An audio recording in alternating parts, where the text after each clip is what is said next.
जगदीश हरे.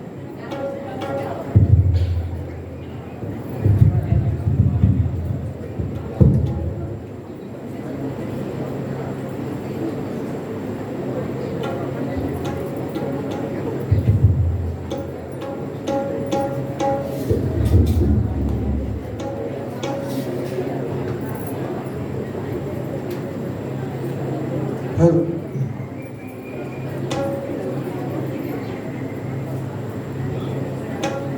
Hello.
Om Jai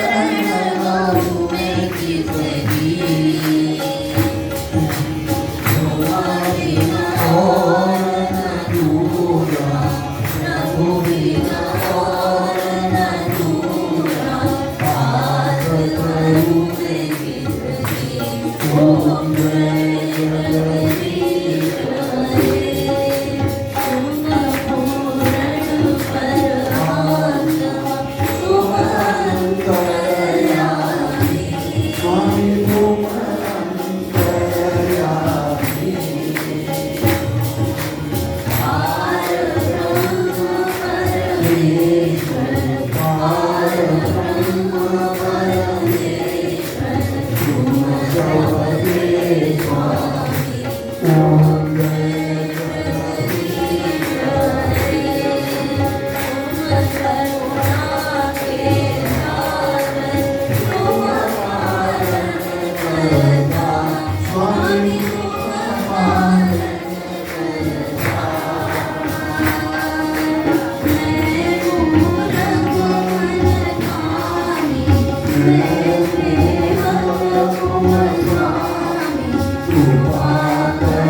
Hare.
Narayan Narayan Narayan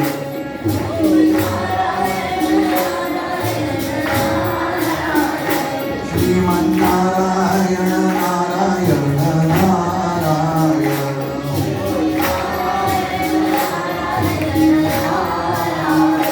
भजमन नारायण नारायण नारायण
सद्गुरु श्री वासुदेव महाराज की जय जय रघुवीर समर्थ।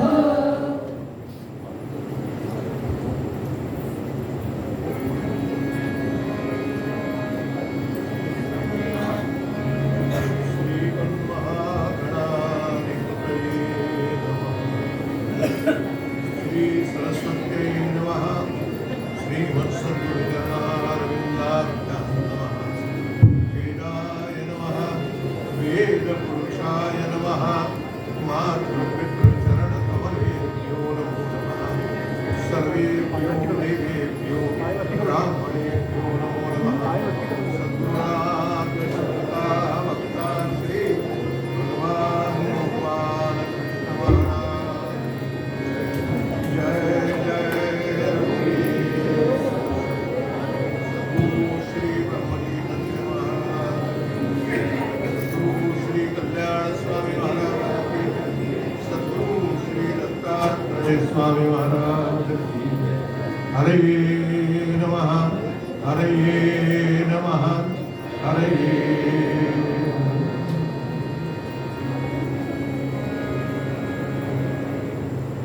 जन्माद्यस्य यतोऽन्वयादितरतश्चार्थेष्वविघ्नस्वराट् तेने ब्रह्महृदाय आदिकवये मुह्यन्ति यत्सूरयाः तेजो वारिमृदान्यथा विनिमये यत्र स्त्रिसर्गो मृषा धाम्ना स्वेन सदा निरस्तकुहकं सत्यं परं धीमहि भगवान् गोपाल कृष्ण महाराज श्री भागवत पुराण की जय जय रघुवीर।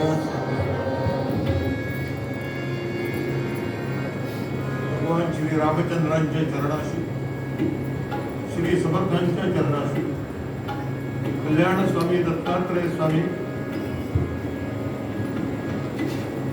श्रीमद सच्चिदानंद सद्गुरु भगवान श्री प्रेमजी चैतन्य महाराज ब्रह्मानंद महाराज सद्गुरु भगवान श्रीधर स्वामी महाराज यांच्या चरणाशी भगवंताची परमपावन कथा श्रीमद भागवत कथा श्रवणाकरता आलेल्या सकल महात्म्यांच्या वेदोनारायणांच्या अधिकारी साधकांच्या भक्तांच्या ब्रह्मनिष्ठांच्या अंतःकरणातल्या आत्मारामाला अत्यंत श्रद्धेने वंदन करून उपस्थित माता भगिनी यांच्या अंतःकरणातील भगवतीला वंदन करून साथीदार मायबाप श्रोते आयोजक संयोजक यांना वंदन करून श्रीमद भागवताच्या कथेला प्रारंभ करतो।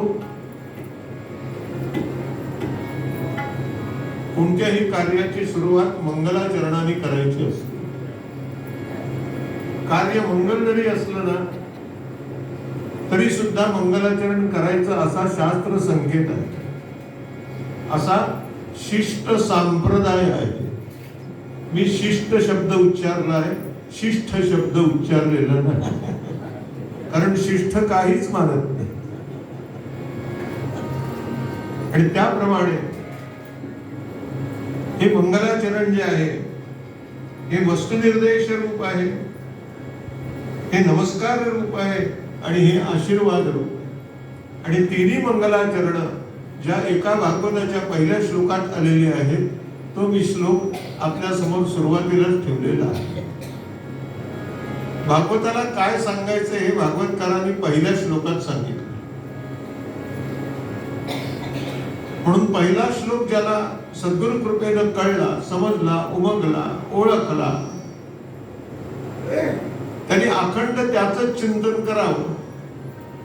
सगळं भागवत एका श्लोकात आलेलं आहे। आपल्याला माहिती आहे भागवत एकश्लोकी भागवत एकश्लोकी रामायण सुद्धा आहे, पण या श्लोकामध्ये सगळं भागवत आलेलं आहे।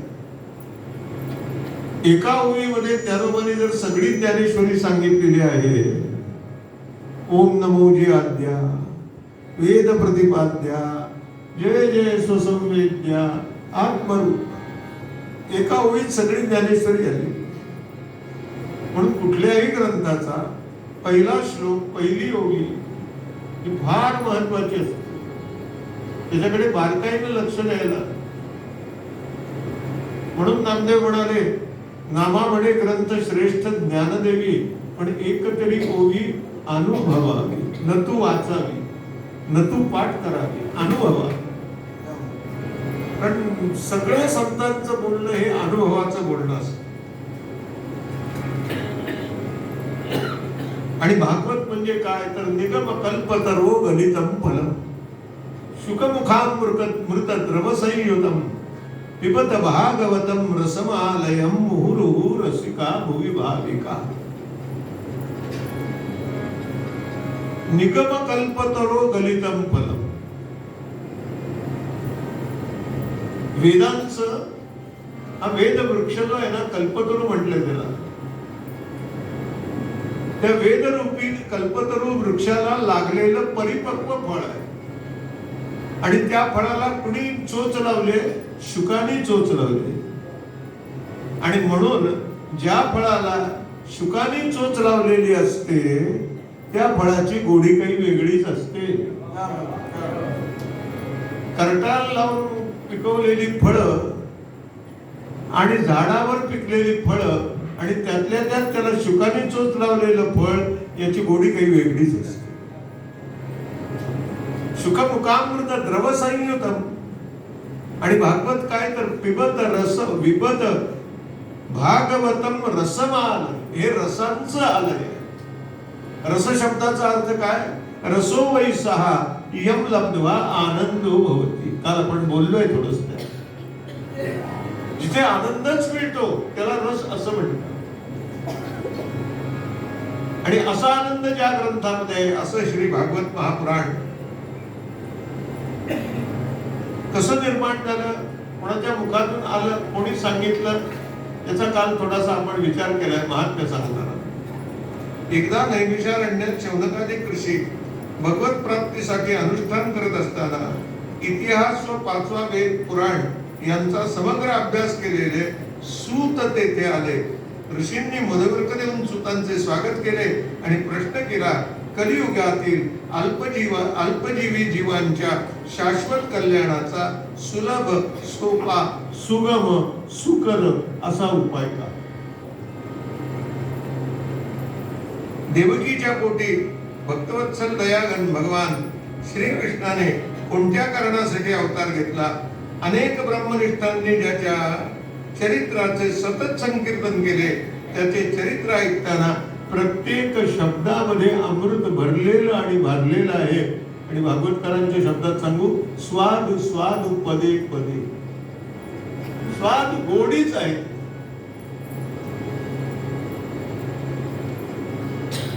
या कराल काळात, कलियुगात आम्हाला भगवंताची कथा ऐकवा, त्यासाठी आम्ही उत्सुक आहोत. पूर्णावतार भगवान श्रीकृष्ण अवतार कार्य समाप्तीनंतर धर्म कोणाला शरण केला? इतके प्रश्न आहेत. कुणी विचारलेत? शौनकादिक ऋषींनी कुणाला विचारलेत? सद्गुरु ज्याला मानलंय त्याला विचारले. शौनकांचा प्रश्न ऐकून रोमहर्षण पुत्र सूतांना परमानंद झाला. सूत सांगतात, शुकदेवांचा यज्ञोपवीत संस्कार सुद्धा झाला नाही. संन्यास घेण्याच्या इच्छेने ते निघाले. हाक मारतात, तो वृक्षातून आवाज आला. शुकदेव वृक्षरूप झाले. ब्रह्मनिष्ठ सत्पुरुष ब्रह्मैव ब्रह्मविद भवती या स्थितीला पोहोचलेले. ते परब्रह्म रूपच झालेले आहेत. म्हणून त्याला भगवान असं म्हणतात. भगवान ज्ञानेश्वर, भगवान श्री समर्थ व्यास हाक मारतात आणि सर्व वृक्षातून आवाज आला. तम सर्व भूत हृदय मनिमान. अशा शुकाला वंदन केलं.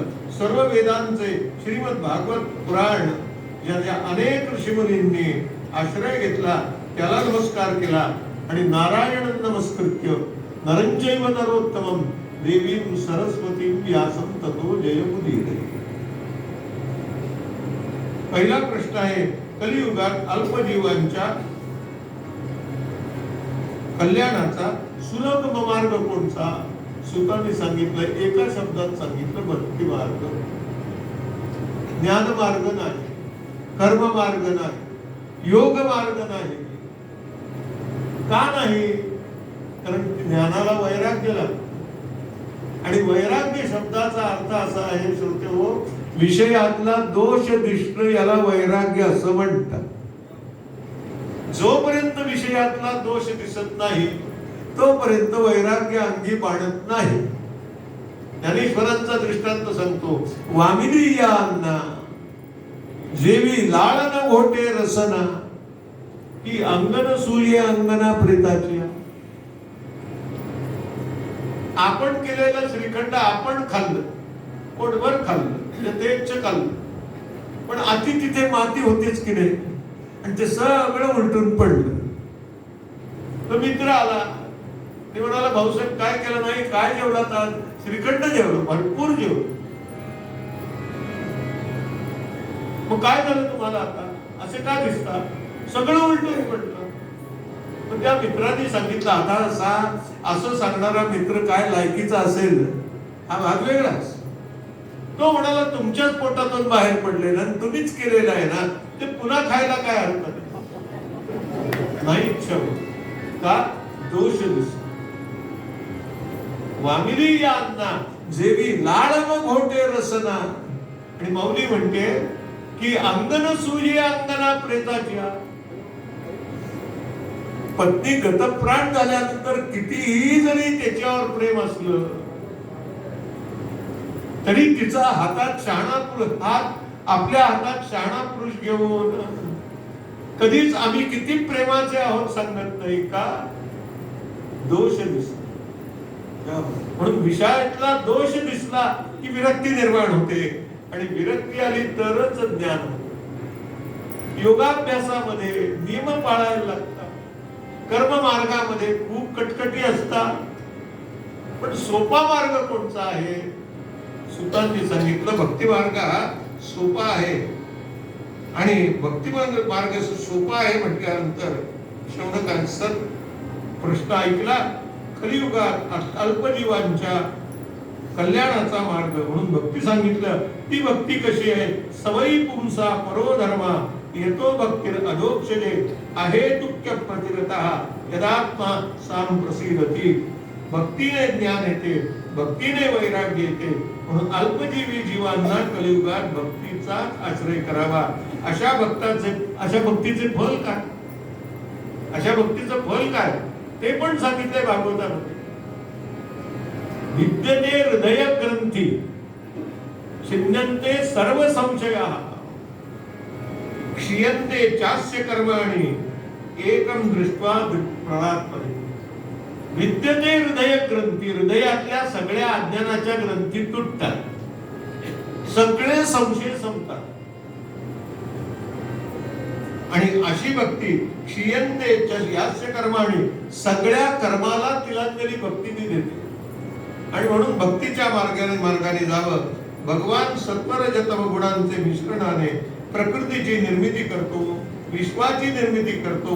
पण सत्वगुणे भगवत भक्ती वाढते, आणि सत्वगुणानं भगवत भक्ती वाढत असल्यामुळे म्हणून सत्वगुणी श्रीहरीच्या कथेचा आश्रय घ्यावा. हेच मनुष्य मात्रांकरता श्रेयस्कर आहे. समर्थ सुद्धा दासबोधात सांगतात की सत्वगुणे भगवत भक्ती, रजोगुणे पुनरावृत्ती, आणि तमोगुणे अधोगती पावती प्राणी. आपल्याला पुन्हा यायचंय का? यायचं असेल त्यांनी रजोगुणाच्या नादाला, नरकात जायचं असेल त्यांनी तमोगुणाच्या मार्गाला लागत. पण आपल्याला भगवंताचं व्हायचं आहे असं ज्यांनी ठरवलंय ना, त्यांनी सत्वगुणाच्याच मागे लागावं. सर्व वेदांचे तात्पर्य वासुदेव होय, तोच जीवाचे सत्वगुणाने पालन करतो. आणि भगवान आपलं सत्वगुणाने पालन करत असल्यामुळे आपण ही सत्वगुणीच व्हायला पाहिजे. आपण जर रजोगुणी तमोगुणी झालो, भगवंताचा न्याय असाय लक्षात घ्या. भगवद्गीतेत प्रभूंनी सांगितलंय, ये यथामाम प्रपद्यन्ते तां तथैव भजा. तुम्ही जसं त्याला भजाल ना तसा तो तुम्हाला प्रतिसाद देत असतो. आम्ही म्हणतो भगवंताकडून आम्हाला रिस्पॉन्स मिळत नाही. आपल्या भाषेत, मराठी भाषेत बोलायचं आम्ही काय म्हणतो? रिस्पॉन्स मिळत, प्रतिसाद मिळत नाही. साथ जर चांगली घातली ना तर प्रतिसाद मिळतो. आपली साथ घालण्यामध्ये जर अप्रामाणिकपणा असेल तर तो कसं करेल? सृष्टीची रचना हा भगवंताचा संकल्प होय, त्याला समाधान नाही म्हणून त्याने संकल्प केला. वास्तविक संकल्प करण्याची त्याला काही जरूर नव्हती, कारण त्याच्याजवळ विकल्पच नव्हता. विकल्प घालवायला संकल्प करायला लागतात. पण भगवंताने संकल्प केला. का केला? तो एकटाच होता आणि त्याला असं वाटलं की आपण दुःख व्हावं. एकटं राहण्यात त्याला सुद्धा समाधान नसतं. माणसाला कसं असेल? आपणच आपला दरवाजा उघडायचा, आपणच आपला पंखा लावायचा, आपणच आपला गॅस पेटवायचा, आपणच त्याच्यावरती चहाचं भांडं ठेवायचं, आपल्याच घरातलं पाणी आपणच त्याच्यात घालायचं, साखरही आपणच काढून घालायची, चहाही आपणच घालून घालायचा, दूधही आपणच घालायचं आणि आपण केलेला चहा आपणच प्यायचा. यात काही समाधान आहे का?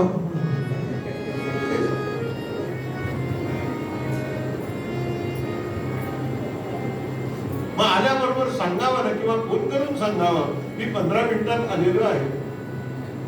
डोंबिवलीचा माणूस असेल तर सांगेल तर मी कोपरगाव स्टेशनला आलेलो आहे, चहा तयार ठेव. पण तिने आणून दिलेला चहा किती बरा वाटतो. दुःख होण्यात भगवंतालाही समाधान असतं. मला बोलायचा मुद्दा तिथे आहे. दृष्टांत बाजूला ठेवा, सिद्धांत लक्षी घ्या. म्हणून त्यांनी काय केलं? पुरुष रूप स्वीकारले. त्यात 10 इंद्रिये, मन, 5 भूते या 16 कलांसोबत असा 16 कलांनी युक्त भगवान आपले ते रूप घेऊन पाण्यामध्ये पोहडला व त्याचे नाभिस्थानातून एक कमळ निघाले व त्याच्यातून ब्रह्मदेवाची उत्पत्ती झाली.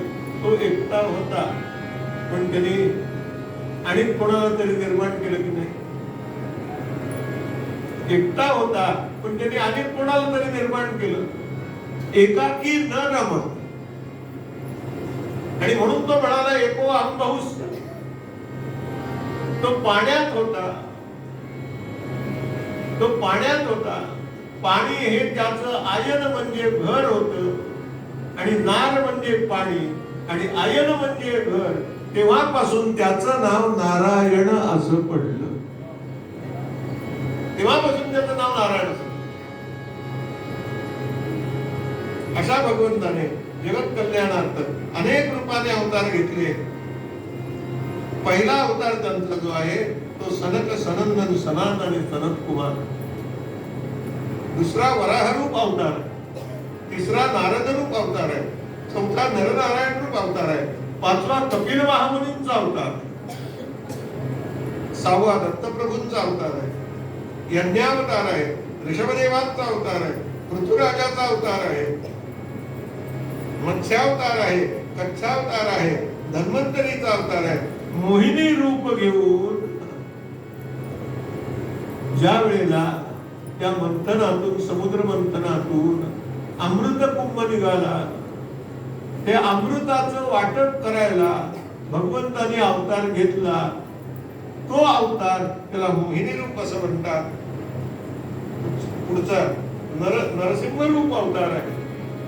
त्याच्या पुढचा अवतार भगवंताचा आहे वामन अवतार आहे, परशुराम अवतार आहे, सरस्वतीचे कोटी वेद व्यासांचा अवतार आहे आणि 18वा अवतार भागवताच्या म्हणण्याप्रमाणे आपण 7वा म्हणतो दशावतारात, पण भागवताच्या बोलण्याप्रमाणे 18वा अवतार भगवान श्री रामचंद्रांचा. 19 आणि 20 म्हणजे श्रीकृष्ण आणि बलराम यांचा आहे. 21वा बुद्धावतार आहे आणि 22वा कल्की अवतार आहे. विष्णुयश नामक ब्राह्मणाचे पोटी लुटारू राज्यकर्त्यांना शासन करण्यासाठी तो अवतार होता. एकाच गंगेचे अनेक प्रवाह तसे सर्व संत ऋषी मुनी भगवत भक्त तपस्वी हे पण भगवंताचेच अवतार आहे. प्रत्येक जीव हा भगवंताचा अवतार आहे, पण अज्ञानाने त्याला कळत नाही मी भगवंताचा आहे. याच्यापेक्षा पुढे बोलू का? मी भगवंत आहे हेच कळत. आणि भगवंत कोणाला म्हणतात? ऐश्वर्यश्च समग्रश्च धर्मश्च यशसा श्रिया ज्ञान वैराग्य योश्चैव षण्णाम भगवती रण. त्याला भगवंत म्हणतात. आयिका यशश्री अवधार्य ज्ञान वैराग्य ऐश्वर्य हे सहाही गुणवर्य वसती जेथे म्हणून जो भगवंतू तो निसंगाचा सांगा तू तो म्हणे पार्था चित्त दत्तू ऐक आता. म्हणून भगवद्गीतेमध्ये श्रीकृष्ण वाच असा उल्लेख कुठेही नाही. अर्जुन वाच असा आहे ना. मग काय उल्लेख आहे? श्री भगवान वाच. ऐश्वर्य संपन्न भगवान बोलतोय तुमच्या आमच्याची गीतेच्या माध्यमातून. परमात्मा सर्व सृष्टीचा चालक मालक पालक असून सुद्धा तो त्यात नाही, त्यात असून सुद्धा तो त्याच्यापासून वेगळा आहे. तो सगळ्यात आहे पण कशात नाही. हेच तर त्याचं वैशिष्ट्य आहे. ज्या मराठीमध्ये ज्यांनी गझल आणली ना ते नागपूरचे प्रसिद्ध कवी सुरेश भट. त्यांनी एक गझल लिहिलेली आहे. त्याचा फक्त तुकडा म्हणतो. कोण म्हणतो? रंगुनी रंगात मार्या रंग माझा वेगळा. रंगुनी रंगात साऱ्या रंग माझा वेगळा. गुंतुनी गुंत्यात साऱ्या पाय माझा मोकळा. रंगात साऱ्या रंग माझा. रंगुनी रंगात साऱ्या रंग माझा वेगळा आणि गुंतुनी गुंत्यात साऱ्या पाय माझा. भगवान सगळ्यात आहे हो पण कशात नाही. सूर्य सगळ्यात असतो पण कशात असतो का? तो अलिप्तच असतो. त्याचं प्रतिबिंब पडतं पाण्यामध्ये. आम्ही ते प्रतिबिंब हलवतो आणि एक वेगळा आनंद घ्यायचा म्हणून म्हणतो बघा सूर्य हलवला मी. ताकद आहे का तुझी सूर्य? तसं भगवान सगळ्यांमध्ये आहे पण सगळ्यापासून आहे. अशी भगवंताची भक्ती कथा मी तुम्हाला ऐकू. सुतांनी प्रश्न विचारला. शौनकाने ऋषींनी प्रश्न विचारला सुताना की महाराज ही कथा तुम्ही तुमचे गुरु वेदव्यास यांच्याकडनं ऐकली पण आम्ही असं ऐकलंय की व्यासांना असंतोष निर्माण झाला.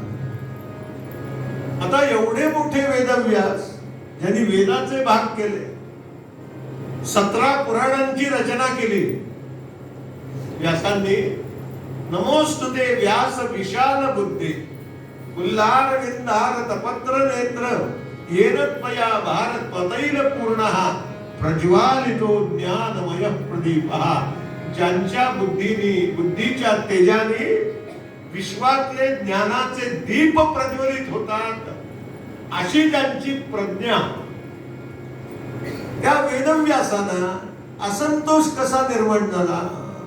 इतकं करून जर असंतोष निर्माण होत असेल, असमाधान वाटत असेल तर इतकं करण्याचा उपयोग तरी काय उपयोग आहे? आपण एखादी गोष्ट केल्यानंतर अथवा केल्यासारखी दाखवल्यानंतर सुद्धा आपण म्हणतो की नाही आज समाधान वाटतं. नुसतं दाखवून जर एवढं समाधान मिळतं तर केल्यानंतर काय मिळत असेल पण व्यासाला नाही मिळालं. ते व्यासाला ते समाधान मिळालं नाही आणि व्यास विमनस्क स्थितीमध्ये सरस्वती नदीच्या तीरावरती बसलेले होते. आणि मला समाधान का मिळत नाही याचा ते शोध घ्यायला लागले. काय झालं असेल म्हणून मला समाधान मिळालं नाही, माझं असं काय चुकलं असेल म्हणून मला समाधान मिळालं नाही, याचा शोध आणि बोध घेण्याचा प्रयत्न करतात. तो तिथे देवर्षी नारद महाराज आले. आता नारद आले म्हटल्यानंतर काहीतरी भजन केलंच पाहिजे. म्हणा नारायणा रमारमणा मधुसूदन नारायणा नारायणा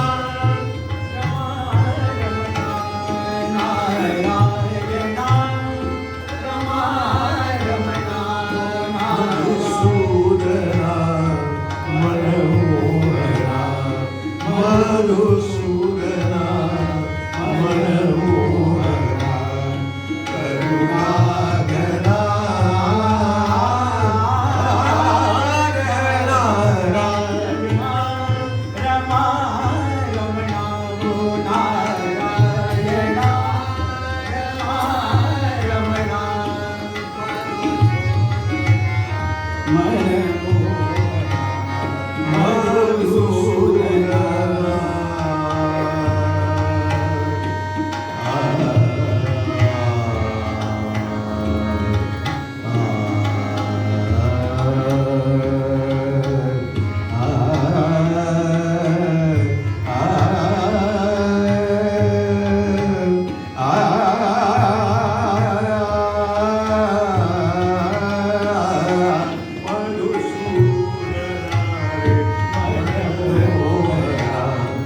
करुणाघना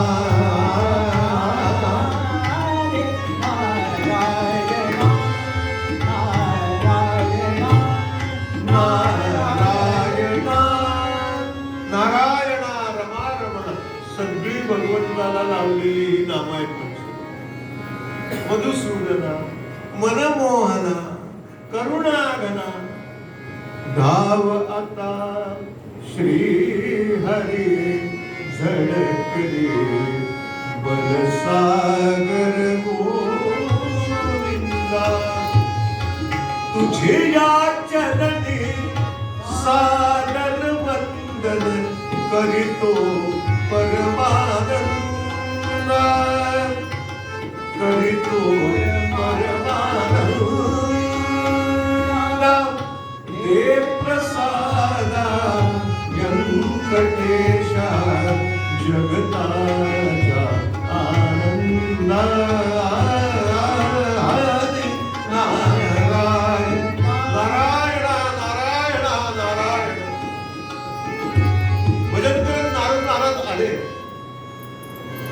आणि व्यासांकडे बघितलं. नारद म्हणाले आपण भगवंताचे गुणानुवाद नाही गायलेत ना म्हणून असंतोष. तुम्ही कितीही गोष्टी जीवनात करा, ज्ञान मिळवा, ग्रंथ वाचा, पारायण करा, यज्ञयाग करा, दान धर्म करा, अन्न संतर्पण करा, पण जोपर्यंत तुमच्या अंतःकरणात भगवंताची परमप्रेम स्वरूपा भक्ती उदित होत नाही ना, तोपर्यंत सगळं फुकट आहे. तुकाराम महाराजांचा एक अभंग आहे, गोड झाली खीर परी साखरे आधार, तैसे झाले ब्रह्मज्ञान बापुडे ते भक्ती विणा. तुका म्हणे विणा तारे विण सुना. विण्याला तार नसेल, अगदी नक्षीकाम उत्तम केलेले पंढरपूरून आणलं, त्याला जर तारच नसेल आणि ती तार जर स्वरात व्यवस्थित लागली नसेल तर सुनाद येत नाही तारेतून, विण्यातून. तसं सद्गुरु कृपेनं ही अंतःकरणाची भक्तीची तार एकदा बुद्धीच्या खुंटीला लागली ना की मग जो नाद येतो ना त्याला आचार्य सुनाद आहे. भगवंताच्या बासरीमध्ये सुनाद आहे. सुपिच्छ गुच्छ मस्तकम सुनाद वेणु हस्तकम आणि अनंग रंग सागरम नमामि कृष्णनाथ. हा सुनाद आपल्या जीवनात येईल किंवा भक्तीचा उदय होईल तेव्हा. म्हणून तुम्ही भक्तीचं गुणगान करा. नारद म्हणाले, माझं पूर्वचरित्र मी तुम्हाला सांग. असं आहे, एखादा सिद्धांत सांगितल्यानंतर त्याला दृष्टांत द्यायला लागतो. दृष्टांताशिवाय सिद्धांत कामाला येत नाही. नारदांनी सांगितलं, कशाला दुसऱ्याचं मी सांगू, माझंच मी सांगतो.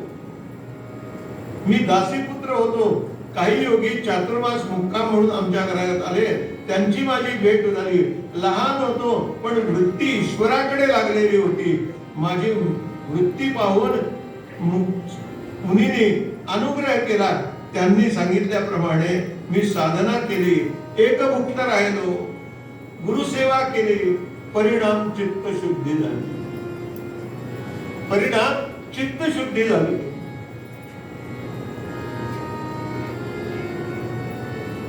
भगवत भजनात मी तल्लीन झालो. मग मायेने झाकाळलेल्या भगवंताचे दर्शन झाले. आणि ते दर्शन कसं झालं, नारद सांगतात, एकदाच दर्शन झालं, पण कसं झालं. ओम नमो भगवते तुभ्यम वासुदेवाय धीमहि प्रद्युम्न अनिरुद्धाय नमः संकर्षणाय च, असं दर्शन झालं. भगवंतानी दर्शन दिलं नारदांना. पण किती वेळ, किती वेळ, क्षण सुद्धा मोजता येईल. भगवंतानी इतका वेळ दर्शन दिलं नाही, क्षणभर नाही. किती दिला, नुसतं समोर प्रकट झाले आणि भगवान अंतर्गत. त्या भगवंताला सर्व कर्म समर्पण करणे हाच माझा एकच मार्ग होता. परंतु प्रकृती अनुसंधानाने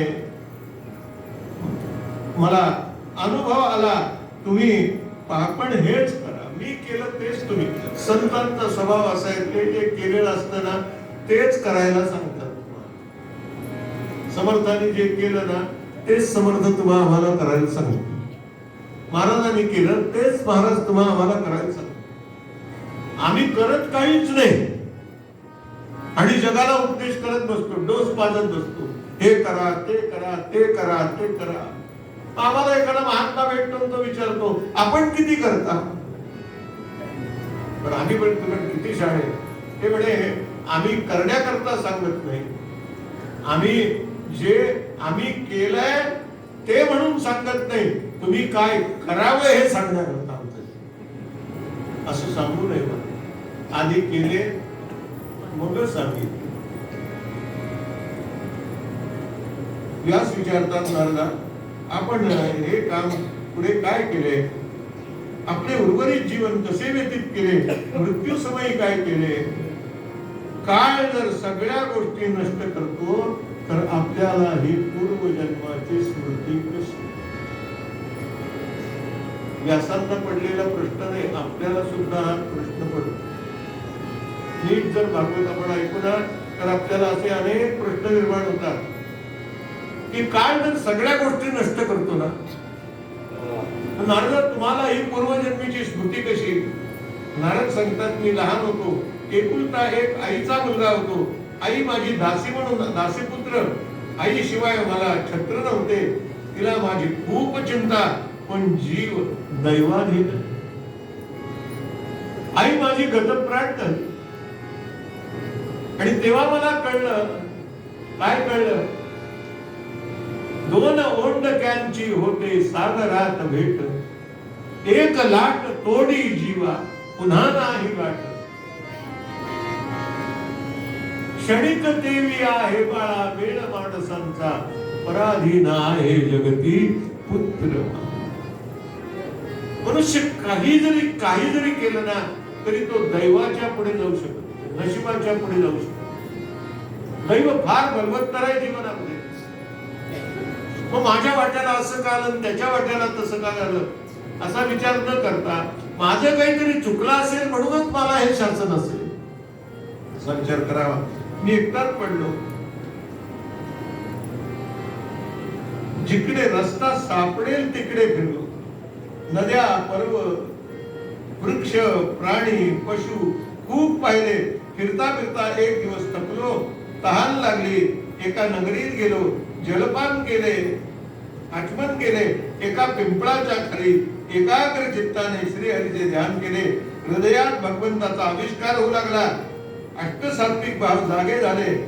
त्या ध्यानाने देहभाव संपला आणि मग पुन्हा आता दर्शन झालं आणि बघितलं समोर तर देहभाव हरपला. तुझं पाहता विठ्ठला रूपी गुंतले लोचन स्थिरावले. रूपी गुंतले लोचन, रूपी गुंतले लोचन, रूपी गुंतले लोचन, रूपी गुंतले स्थिरावले. मन मन मन रूपी गुंतले लोचन, रूपी गुंतले. देह भाव हरपला, देह भाव हरपला.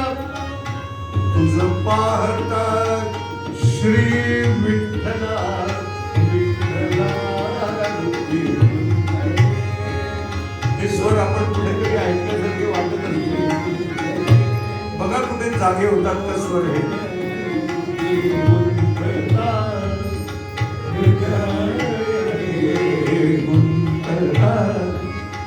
कमलदरा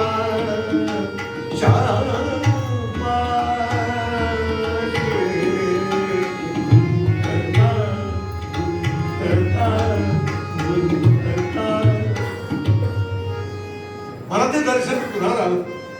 आशीर्वाद दिला. भगवत लालसा कोणत्याही जन्मात खंडित होणार नाही. आणि तेव्हापासून हरीच्या नाम संकीर्तनात, गुण संकीर्तनात, लीला संकीर्तनात सतत रममाण होऊन राहिलो. एक दिवस मृत्यू आला. भगवंताच्या श्वासात मी एकरूप झालो. त्याला इच्छा झाली तेव्हा त्याची संकल्पाने मरीची आदी ऋषींबरोबर माझा पुन्हा जन्म झाला. आणि त्या तेव्हापासून अखंड भगवत नाम संकीर्तन करतो. माझ्या वडिलांनी मला ही वीणा दिली. त्या वीणेचं नाव आहे ब्रह्मदत्त विमान वीणा. दोन गोष्टी दिले ब्रह्मदेवाने नारदाला. कीर्तन करायचं म्हणजे स्वर लागतो, ताल लागतो. नाही तर ताल जातो एकीकडे, माझे गाणे मलकीकडे. म्हणून स्वर आहे तो विणेमध्ये आहे. स्वरांची वीण आहे विणेमध्ये. आणि चिपळीमध्ये ताल आहे, लयबद्धता आहे. आणि ते मी कीर्तन करतो. आपण निष्कपट आहात तेव्हा भगवंताचे गुणवाद करा. नारदांनी दाखवलेला शाश्वत कल्याणाचा मार्ग श्री व्यासांनी मानला. सरस्वती नदीच्या तीरावरती आश्रमात चारी बाजूला बोरीचे वन आहे म्हणून त्याला बद्रिकाश्रम असं म्हणतात. भक्तियोगाद्वारे श्री हरीचे ध्यान करण्यास सुरुवात केली. श्रीमद भागवताची रचना केली. ज्याच्या श्रवणाने मनुष्य मात्रांच्या जीवनात भक्तिगंगेचा प्रवाह वाहावा लागतो. शौनकादी ऋषी विचारतात, निसंग झालेल्या शुकाचार्यांना, निसंग झालेल्या शुकाचार्यांना भागवताचे अध्ययन का करावेसे वाटले? भगवंताच्या गुणांनी त्यांचे चित्त खेचले गेले म्हणूनच ना. परीक्षितीच्या जन्माची कथा श्रवण करण्यापूर्वी सुत सांगतात तुम्हाला पांडवांच्या स्वर्गारोहणाची कथा सांगणारे परीक्षितीच्या जन्माची. ती सांगितल्याशिवाय मला पुढे जाताच येणार नाही.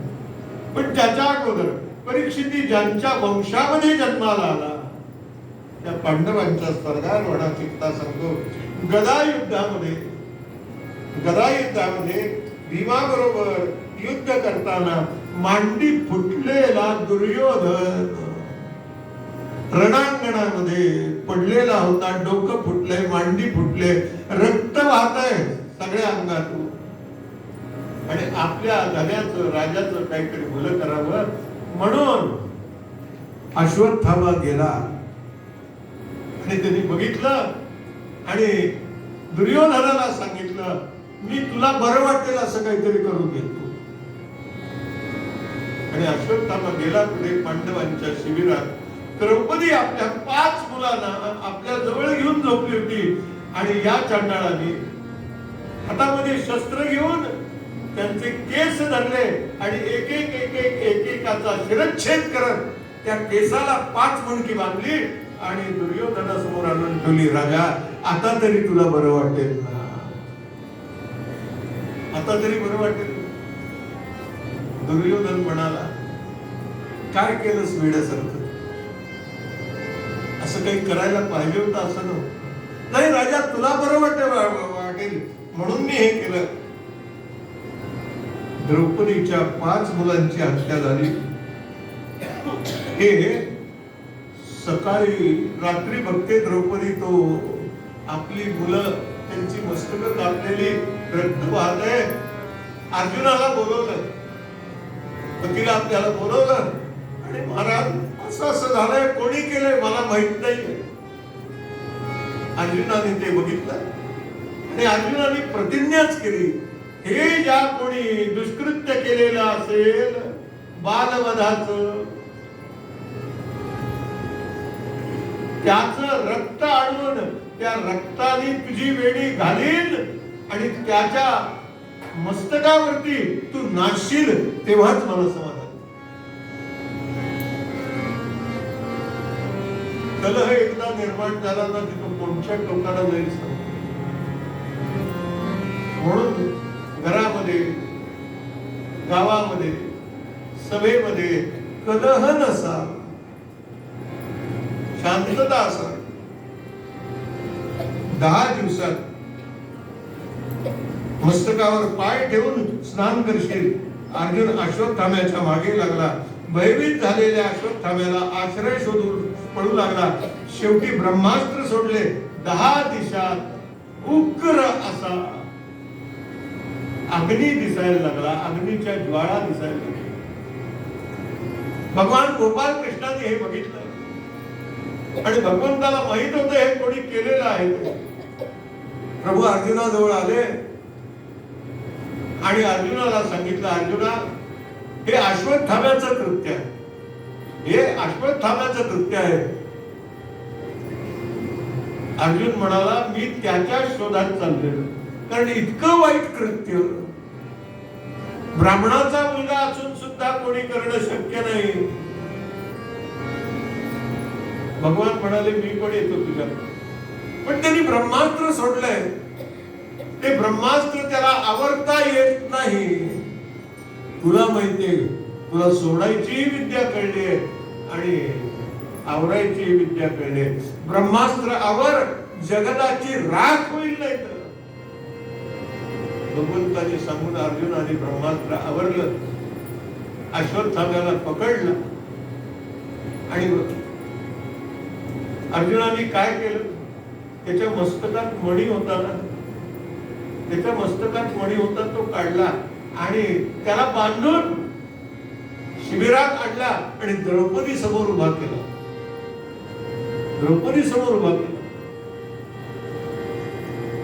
भगवान म्हणाले, मारू नको, आपण घेऊन जाऊया. द्रौपदी समोर उभा केल्यानंतर द्रौपदीनं बघितलं की अरे, हा गुरुपुत्र आहे, ब्राह्मण आहे. खाली मान घातली, मनोमन नमस्कार केला तिने. भारतीय संस्कृती. आणि अर्जुन म्हणतो, याचं काय करू? भगवान विचारतात, काय करू, काय विचारतोस?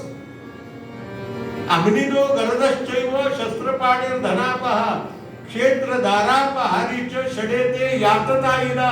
हे आतताई लोक असतात, यांना मारलेच पाहिजे, जिवंत ठेवता कामा नये. का? यांची हिरवी पिलावळ फार मोठी असते, मारलेच पाहिजे त्याला. पण द्रौपदी संकेत नका. पुढचे पुत्र गेल्यानंतर मी जे दुःख सहन करते ते गुरुपत्नीला करायला लागून, सहन करायला लागू नये. तुम्ही नका मान. भगवंताला विचार पडला, आता काय करावं? अर्जुन म्हणाला, ती मारू नको म्हणते, आता काय करू, तूच सांग. भगवान म्हणाले, याच्यातून एक धर्मशास्त्र आहे की जे केल्यानं यातली कुठलीही क्रिया केल्यानं ब्राह्मणाचा वध केल्याच कर्म घडतं. ब्राह्मण जरी अवध्य असला तरी सुद्धा अशी कर्म करणाऱ्यांना शासनच करायला लागतं आणि ते सुद्धा देहांत शासन करायचं. मग काय करू मी? काय कर सांगू? वपनम द्रविणादानम स्थान निर्वापणम तथा एषही ब्रह्मबंधूना अन्याधिपोती. वपन कर, म्हणजे केस काढून, त्याला दिलेलं धन जे आहे ना ते काढून घे. स्थान च्युत कर, त्याला पदच्युत कर स्थानावर. या गोष्टी केल्या ना की ब्राह्मणाचा वध केल्यासारखंच होत. काय भगवंतानी पर्याय तरी काढलाय, याला म्हणतात श्रीकृष्ण चरित्र.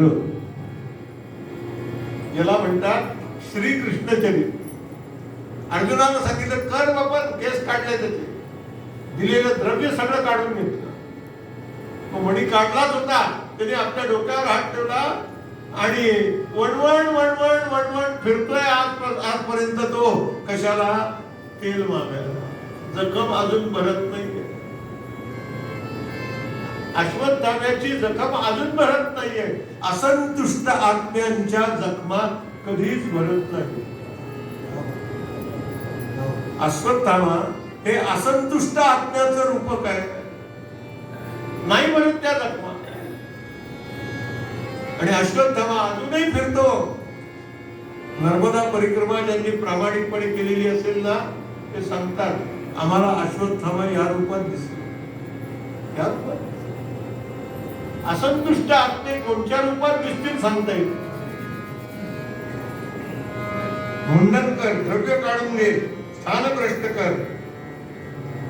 भगवंताने दिलेला हा सल्ला जर आमच्या भारत सरकारने मानला असता तर कसाब सारखा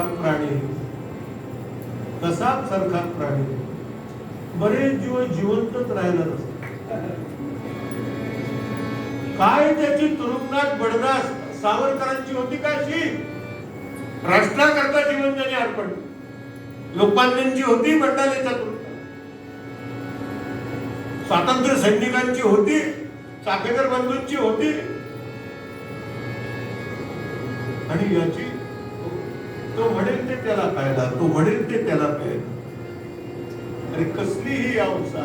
ही भेकडांची अहिंसा असते, लक्षात ठेवा. म्हणून राष्ट्राने याचा विचार केलाच पाहिजे.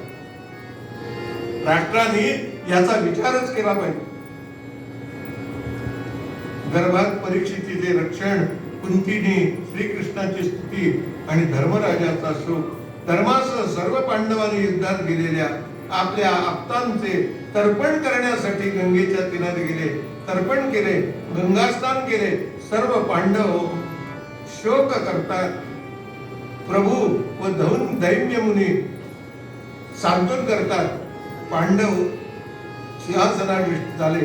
प्रभूने धर्माकडून 3 अश्वमेध यज्ञ करवले. पांडवांचा निरोप घ्यावा, पुन्हा द्वारकेत आले जावं असा विचार प्रभूने मनात आणला. पांडवांचा निरोप घेणार भगवंताने धर्माचे यथासांग पूजन केले. सात्यकी व उद्धवाला भगवान द्वारकेत जाण्यासाठी रथारूढ झाले. एवढ्या सुभद्रा स्नुषा उत्तरा अभिमन्यूची मुलगी ती धावत भगवंताकडे आली आणि भगवंताला प्रार्थना करून सांगायला लागले,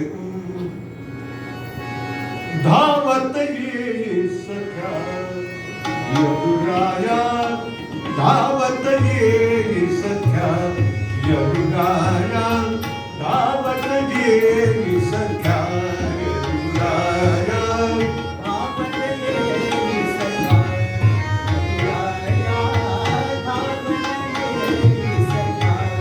यदुराया, धावत ये सख्या यदुराया, नातरीत महिमा जागिल विलया, धावत ये सख्या यदुराया, धावत सख्या, हे यदुराया, हे नंदनंदना, हे वसुदेव नंदना, हे देवकी सुता, हे भक्तवत्सला, हे 5 पांडवांचे पंचप्राण असलेल्या श्रीकृष्ण, अरे धाव रे धाव रे धाव. आग होती माझी. भगवंताजवळ गेली, भगवंताचे पाय धरले आणि भगवान सांगतात, बेटा काळजी करू नको.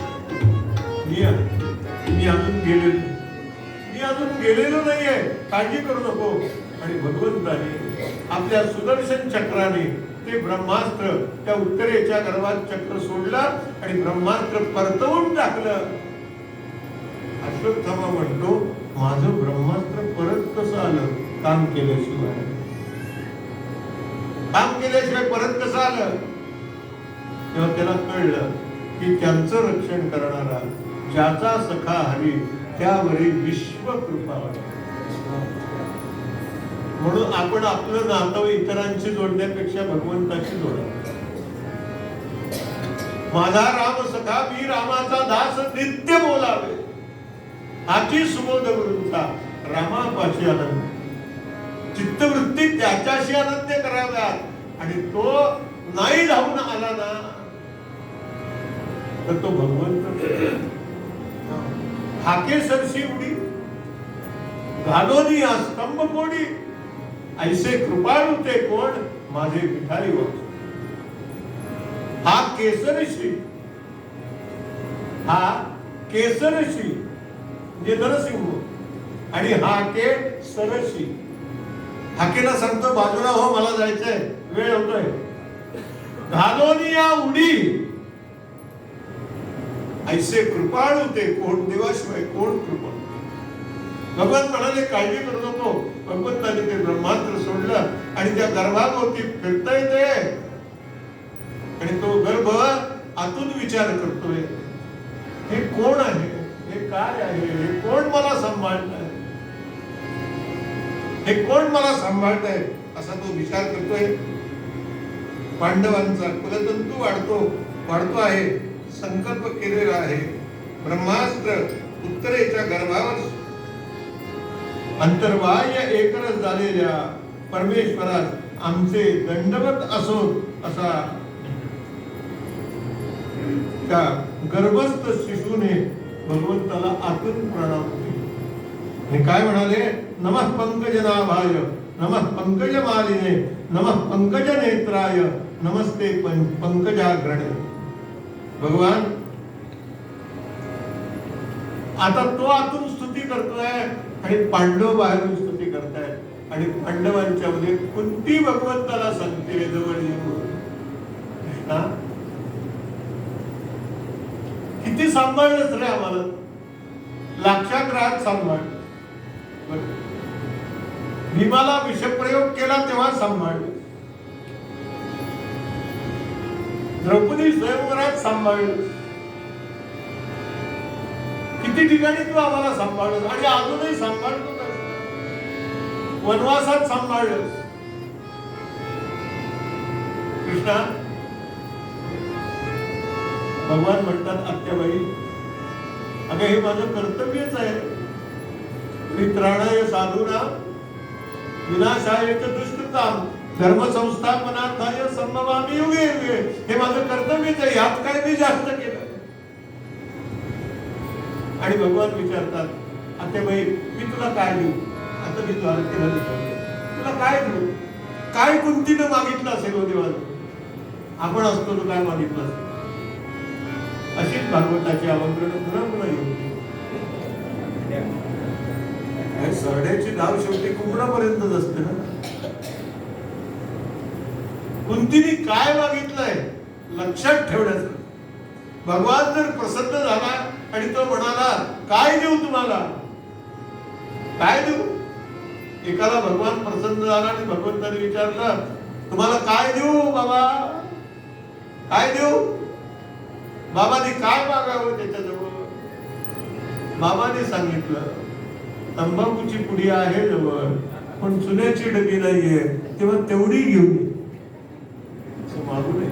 ऐशा दात्या का विसरावे, येरा हातची का पसरावे, जो का लक्ष्मीचा पती. कुंतीने काय मागितलं लक्षात, अंतःकरणात शब्द कोरून ठेवा, तर त्यावेळेला ती आपल्याला बुद्धी विपदा संतुन शाश्वत. कृष्णा, माझ्यावरती आपत्ती ठेव काय, संपत्ती नको. मला सारखं दुःख दे, मला सुख नकोच आहे. भगवान म्हणाले सगळे लोक माझ्याकडे सुख मागतात, दुःख नको म्हणतात, आणि तू वेडी कुठली माझ्याकडे दुःख मागते. ती म्हणाली कृष्णा, एवढा सर्वज्ञ तू, तुला कसं कळलं नाही मी का असं मागते ते. अरे सुखात तुझं विस्मरण होतं आणि दुःखात तुझं स्मरण होतं, म्हणून मला दुःख. येऊन नाही जीवनात आपत्ती, आपत्तीला संपत्ती कसं करायचं भगवान शिकते. काळजी करू.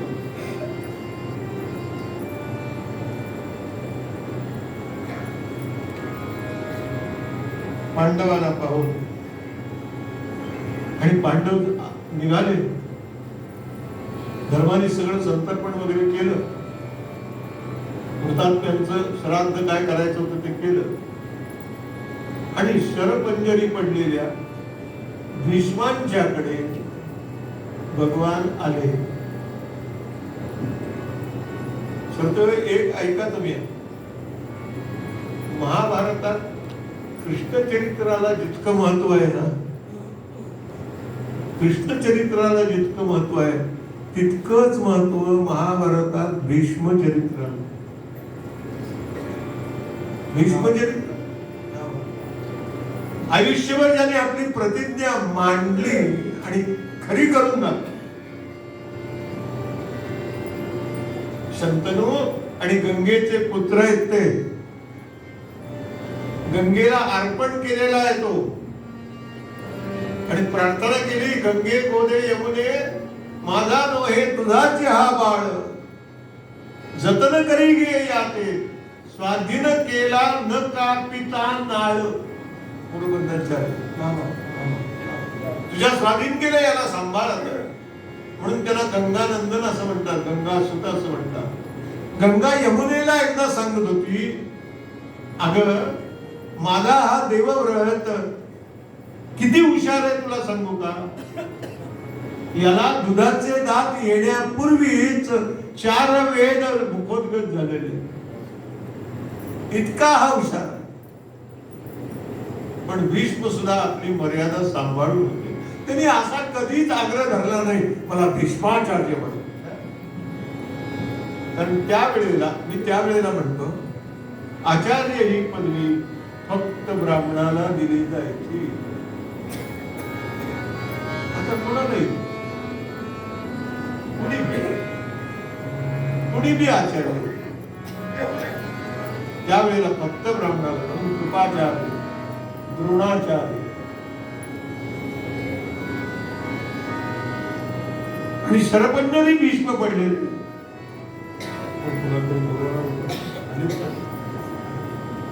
शरपंजरी भीष्म पडलेले असताना भगवान जवळ आले. भीष्माने डोळे उघडून बघितलं, फक्त अर्जुनाला सांगितलं होतं बाणांची शर्यत आहे. भगवान जवळ आले, डोळे उघडून बघितले, अर्जुनाने शय्या तयार केली, त्याच्यावरती भीष्म पहुडले.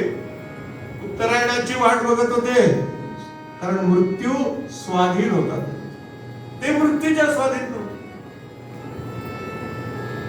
आणि अशी परिस्थिती असताना भगवान जवळ आले, भीष्माने डोळे उघडून बघितले आणि कृष्णा मला तुला नमस्कार करायचंय, पण आता शक्य नाहीये, मी मनोमनच तुला नमस्कार. पण मला एक सांग रे, मी आयुष्यभर कोणाचंही काहीच वाईट केलेलं नसताना मला हा भोग का, या देहाला हा भोग का. भगवान म्हणाले, आपण या जन्मात नाही काही कोणाचं वाईट केलं, पण जीवाचं प्रारब्ध या जन्मातलं थोडंच असतं. प्रारब्ध तो पहिलं वनन पाचव बन्यो शरीर. तुम्ही एका सरड्याला कारण नसताना बाणाच्या टोकावरती घेऊन फिरवत होतात की नाही? भगवंताजवळ सगळी डायरी तयार असते. आपल्याला वाटतं देवाला काही कळत नाही, पण त्याचा कॅमेरा इतका डिजिटल आहे की लगेच तुमच्या समोर चित्र येतं. आणि ते चित्राची व्यवस्था जिथे आहे ना, त्या व्यवस्थेला चित्रगुप्त असं म्हणतात. म्हणजे गुप्त चित्र काढलं जातं कर्माचं.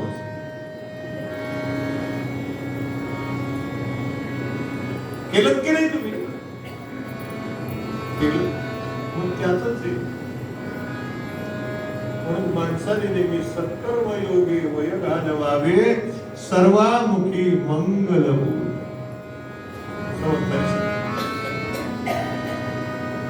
सत्कर्मात राहू.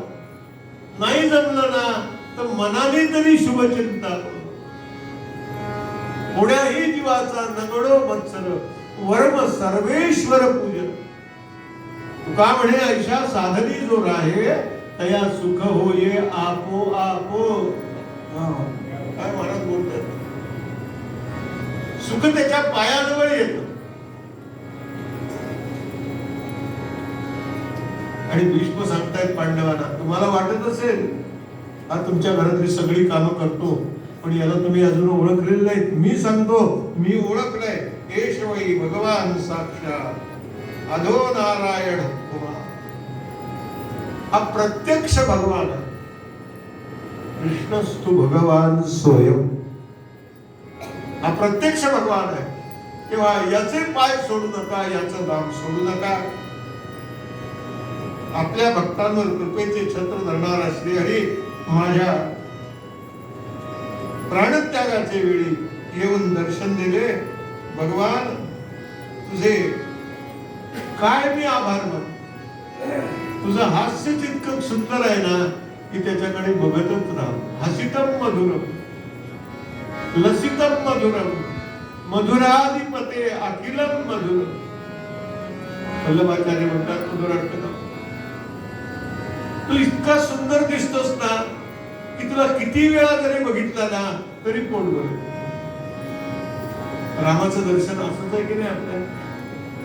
तुम्ही सकाळी बघा, संध्याकाळी बघा, रात्री बघा, पहाटे बघा, तो गोडच दिसतो. अंगावर वस्त्र असताना बघा, नसताना बघा, तो गोडच दिसतो. कारण तो मूळचा गोड. त्याने अंगावर घातलं काही नाही घातलं काही फरक. आणि भीष्म सांगतात, कृष्णा माझ्या देहत्यागापर्यंत मला असंच दर्शन बघत राहील तू. अहो जीवनाच्या शेवटच्या क्षणाला परमात्मा आपल्या समोर येऊन उभा आहे आणि तो म्हणतोय काळजी करू नका, मी आहे. याच्यासारखं काही जीवनात भाग्य आहे का? जळो तो पैसा, जळो ती संपत्ती, जळो ती सत्ता, याच्यापेक्षा काही भाग्य आहे? एकच सूर्य अनेकांच्या दृष्टीने अनेक रूपाने दिसतो, तसा अनेक शरीरामध्ये भगवान ज्या शरीरांची रचना केली आहे अनेकांच्या हृदयात दिसतो. त्या भगवंताला समाधी अवस्थेत पाहतो असे पाहून भीष्मांनी आपली जीवन ज्योत निज ज्योतीत एकरूप करून कृष्ण ज्योतीत एकरूप करून टाकली आणि भगवंताने ती स्वीकारली. आणि भीष्मांचे अंत्यसंस्कार सुद्धा एका भगवंताने केले. भीष्म म्हणाले ते कृष्णा अशा जागेवर अंत्यसंस्कार कर की जिथे या भीष्माने देह धारण केला नसेल पृथ्वीवर. भगवान ते कलेवर घेऊन निघाले, पृथ्वीला विचारतात अशी जागा दाखव की भीष्माने देह धारण केला नाही. पृथ्वी म्हणाली शतम भीष्म. एकच काही 100 देह धारण. भगवंताने अशी जागा शोधली आणि भीष्मांचं निर्माण झालं. अग्निसंस्कार केले धर्मराजाने. भीष्मांचे सगळे पुढचे अंत्येष्टीचे संस्कार केले आणि भगवान द्वारकेला निघाले. कृष्णाचं द्वारकेत आगमन झालं आणि भगवान म्हणाले हस्तिनापुराच्या राज्यावरती, सिंहासनावरती आता धर्म आरूढ झालेला आहे, मला चिंता. भगवान धर्मस्थापने करता जन्माला आलेले. का? धर्मो रक्षती रक्षिता. जे धर्माचं रक्षण करतात त्यांचंच धर्म रक्षण होतं. म्हणून प्राण गेला तरी धर्म सोडून दे. आणि आपला खरा धर्म कोणता आहे? समर्थ म्हणाले, मी सांगतो, सकल धर्मामध्ये धर्म स्वरूपी राहणे हा स्वधर्म, हेच जाणावे वर्म साधू लक्षण. त्या धर्मात राहावं.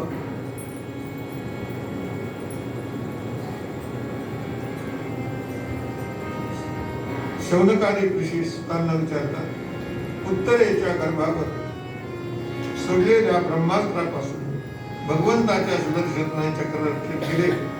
परीक्षिते याचे चरित्र ऐकवा. सूत म्हणाले, भगवंताच्या आज्ञेने निष्प्रतेने राज्य करणारा धर्मराजा हा धर्माचेच राज्य करील. कृष्ण भक्तीत तद्रूप होऊन गेला. उत्तरेच्या गर्भातील जीवाला ब्रह्मास्त्राची आग लागू नये तेव्हा त्याने पाहिले, एक अंगुष्ठ मात्र पुरुष आपल्या ज्योतिरूपानं माझं रक्षण करतोय. आणि म्हणून तो त्याचा सारखा शोधत होता, हा कोण आहे, हा कोण आहे, हा कोण आहे. हा पुराण पुरुषच आहे. गर्भस्थ जीव विचार करतो, हा कोण आहे. 9 मास पूर्ण झाले, तो गर्भस्थ जीव बाहेर आला. तेजस्वी बालक, हा पंडूचाच अवतार दिसतो असं पांडवाला वाटलं.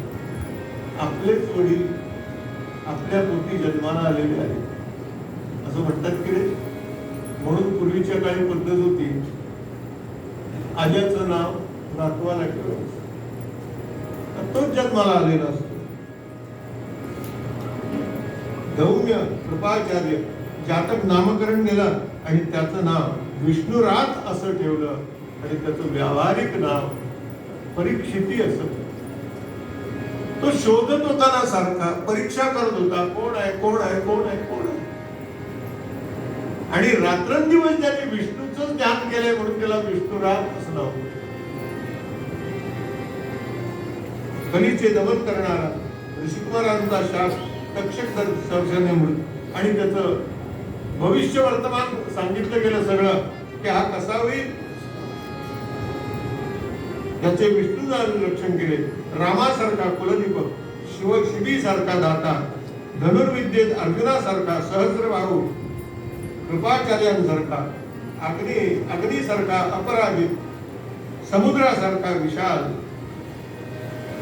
सिंहासारखा पराक्रमी, हिमालयासारखा आश्रयदाता, पृथ्वीसारखा क्षमाशील, शंकरांसारखा कृपाळू, श्रीकृष्णासारखा सद्गुणी, यमासारखा धार्मिक, अनेक अश्वमेध करणारा, कलीचे दमन करणारा, ऋषिकुमाराचा शाप होऊन तक्षक सर्पाचे दंश होऊन शाप झाल्यापासून 7 दिवसापर्यंत त्याचा मृत्यू येईल.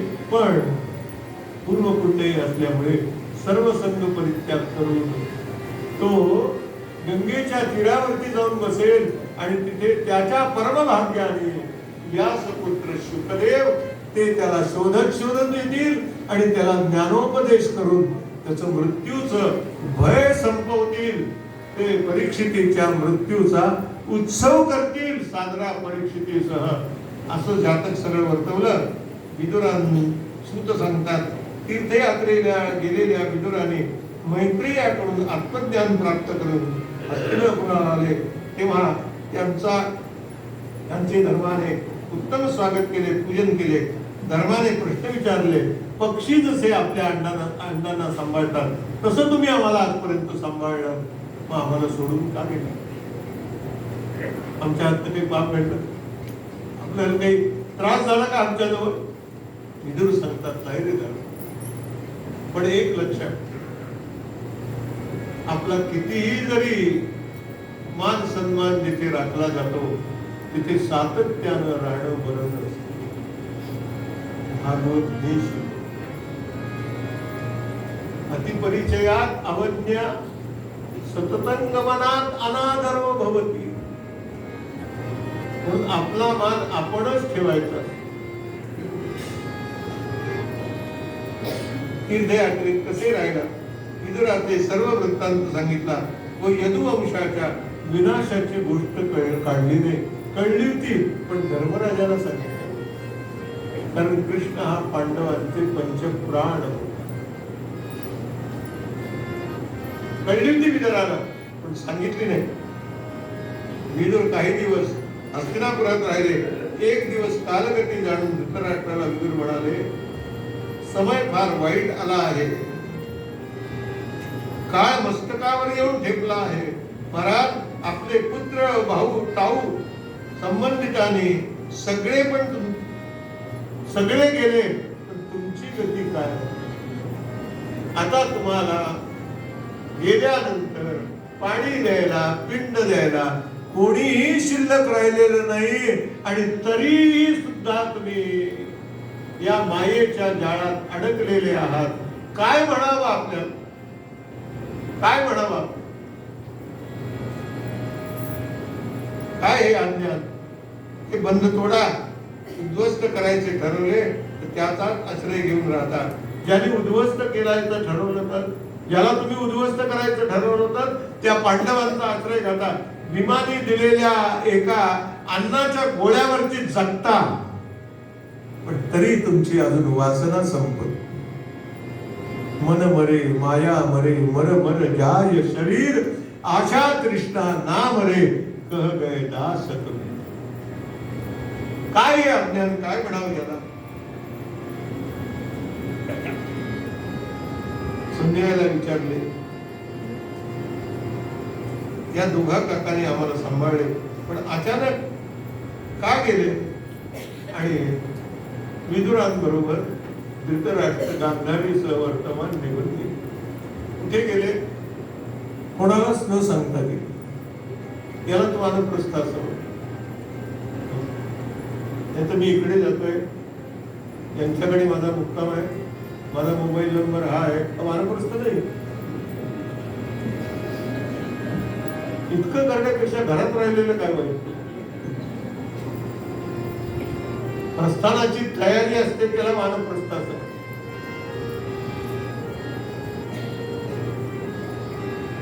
आणि धर्मराजाला अपशकुन व्हायला का व्हायला लागले? द्वारकेत गेलेला अर्जुन अजून बरेच दिवस झाले तो परत आले. धर्मराजाचा चित्ताला शांतता नाही. का नाही पार्थ अजून आला? श्रीकृष्णाने ठेवून घेतला असेल, पण 8-10 दिवस. आता हे राज्य काय मी एकट्याने सांगायचं? भगवंताचा प्रसाद मी काय एकट्यानेच घ्यायचा? अर्जुन का नाही आला? अर्जुन का नाही आला? अर्जुन का नाही आला? असं धर्मराज विचारतात.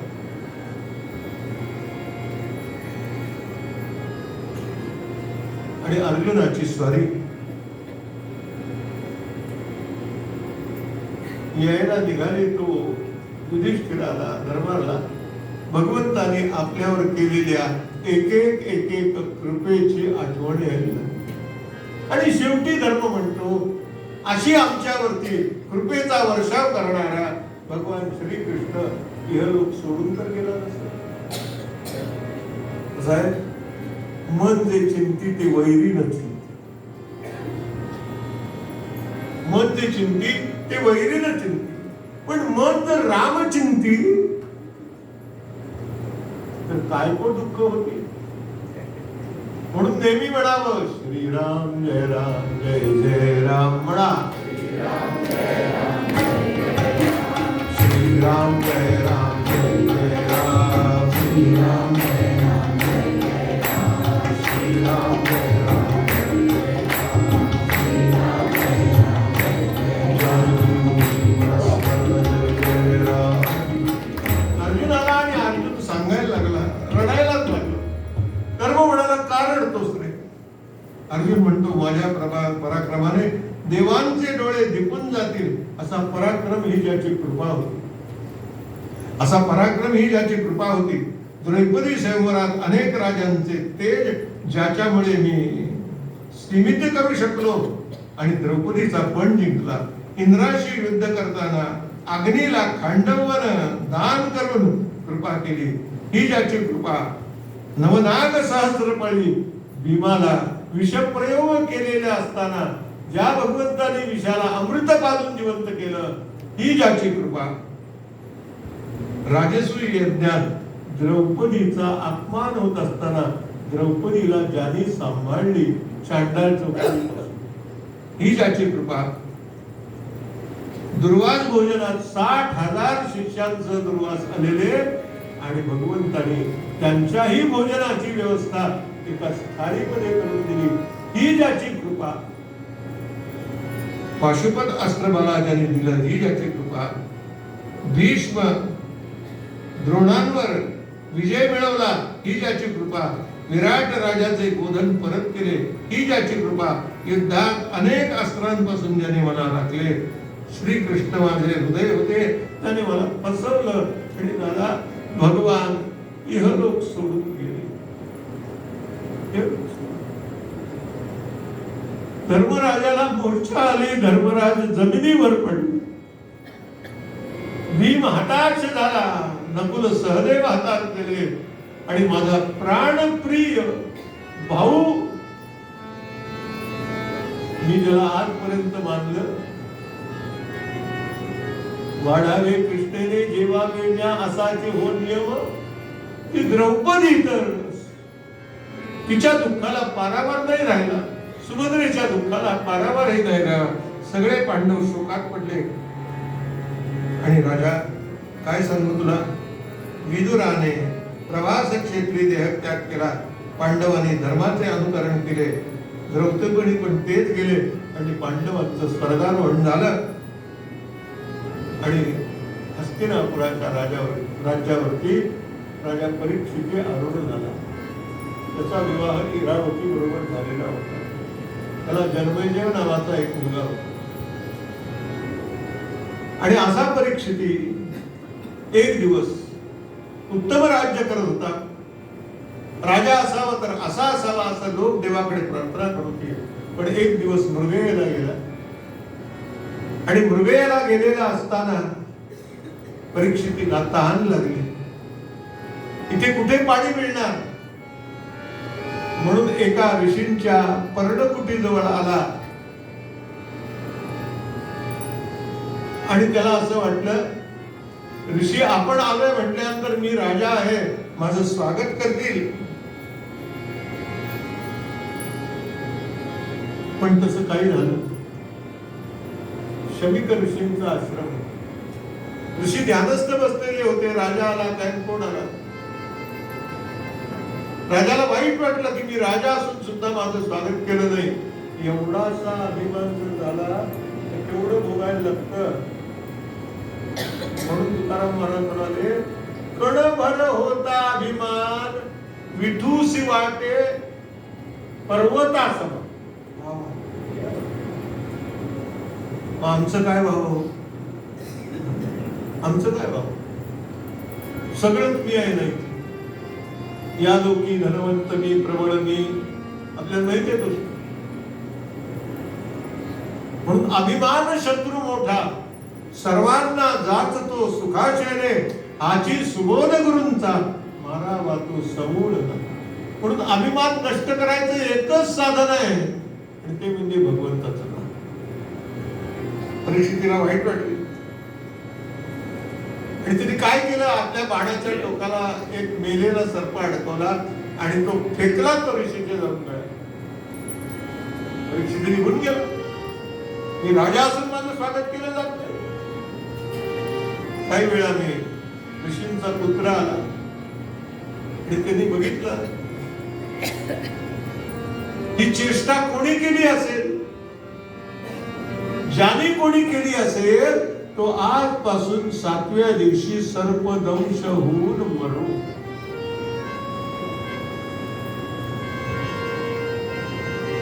नमस्कार केल्यानंतर आशीर्वाद मिळतो आणि तिरस्कार केल्यानंतर शाप मिळतो. आशीर्वाद फलद्रूप व्हायला वेळ लागतो पण शाप फलद्रूप लगेच होतो. म्हणून आयुष्यात कोणाचा आशीर्वाद जरी घेता नाही आला ना तरी शाप तरी घेऊन घ्या. शाप तरी हे जरी कोणी कृत्य केलं असेल तो 7 दिवसात बरोबर सर्पदंशाने आला तर वडिलांच्या गळ्यातला साप काढला. ज्ञानाची चेष्टा झाली ना. उपासनेची चेष्टा झाली ना. आणि जिथे ज्ञानाची आणि उपासनेची, योगाची चेष्टा होते, भक्तीची चेष्टा होते, त्या राज्याचे दिवस भरायला आलेले असतात. हे विसरून चालू नये राज्यकर्त्यांनी. राज्य ते विसरता आलं नाही म्हणूनच राम मंदिर. आपलं भाग्य आहे सगळ्यांचं. पुन्हा आपल्याला राम लल्ला तुरुंगात अडकलेला होता ना, तो दर्शनाकरता मिळाला. काही कमी भाग्यवान आहोत काय आपण? आम्ही दैवाच आहे, दैवाच. शाप झाला आणि परीक्षितीला आल्यावर कळलं की आपण केलं ते चांगलं केलं नाही, पण आता काय उपयोग? आपल्या हातून सुद्धा वाईट झालं की आपल्याला पश्चाताप होतोच की नाही. अब क्या अफसोस करे जब चिड़िया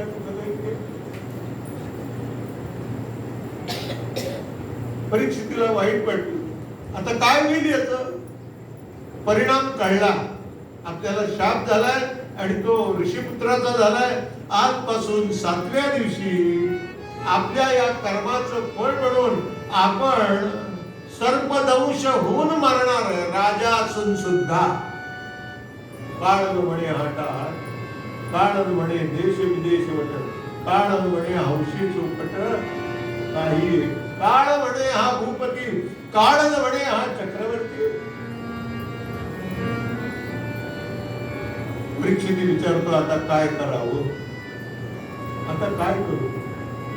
आता एकच करायचं असतं, कोणाच्या तरी सत्पुरुषाच्या पायाशी शरण जायचं. म्हणून त्यांनी अनेक ऋषीमुनींना बोलवले आणि गंगेच्या तीरावरती येऊन थांबला. जिथे गंगा शांत आहे असं ते क्षेत्र आहे, त्याला सुखताल क्षेत्र असं म्हणतात. तिथे भागवताची अनंत पारायण किती झाली असतील सांगते. परीक्षिती आला तिथे, मोठे मोठे ग्रंथ घेऊन बसलेत सगळे. राजाच्या वरती आता मोठा अरिष्ट आलाय, दूर केलं पाहिजे, पण काही उपयोग नाही, काही उपयोग होईना. आणि एवढ्यामध्ये त्याच्या परमभाग्यानं एक महान विभूती तिथे अवतीर्ण झाली. आणि ती महान विभूती म्हणजे कशी होती? भागवतकार सांगतात, तत्र भव भगवान वयासपुत्रो यदृच्छया गामट मानपेक्षा अलक्षलिंगो निजलाभदुष्टो कृतश्च बालेर्वधूतवेशः. भगवान श्री शुकाचार्य आले. शुकाचार्य आलेत परीक्षितीला आता त्याच्या मृत्यूच्या भयातून सोडवायला. एकदा आपण शुकाचार्यांच्या नावाचा जय जयकार करूया. भगवान श्री शुकदेव महाराज की जय. 16 वर्षाचं वय होतं. सापेकडे ना बारीक बारीक बारीक डोळे होते, सूक्ष्म दृष्टी. योग्याची दृष्टी सूक्ष्म असते. केस जटा मानेवरती रुळत होते. वैष्णवी तिलक मस्तकाला लावलेला आहे. पायात खडावा आहे, रुबुजी रंगाचं वस्त्र नेसलेले. शरीराकडे बघितल्यानंतर कोणी मोहित व्हावं असं दर्शन. ज्या पुरुषांच्या दर्शन मात्रे होती कृतार्थ अभागी, असे शुकाचार्य तिथे आले आणि परीक्षितीला म्हणतात, राजा घाबरलायस तू मृत्यूला? अरे मृत्यूला कशाला घाबरायचं? माणसाने जीवनामध्ये एकाच गोष्टीला घाबरावं आणि ते म्हणजे भगवंत. बाकी कोणालाही घाबरू नये. तुझ्या हातून जे झालंय ते मला कळलंय आणि भगवान गोपालकृष्णाने तुला याच्यातून सोडवण्याकरता माझी योजना केली असं मी मानतो. राजा काळजी करू नको. 7 दिवसाचं तुला आयुष्य मिळालंय ना. मी तुला निश्चयपूर्वक सांगतो की 7व्या दिवशी तो तक्षक ज्या वेळेला तुला दंश करायला येईल त्यावेळेला तू रडणार नाहीस, आणि त्याला सांगशील मी तयार आहे, ये मला दंश कर आणि सोडव याच्यात, ही म्हणतात सद्गुरु कृपा.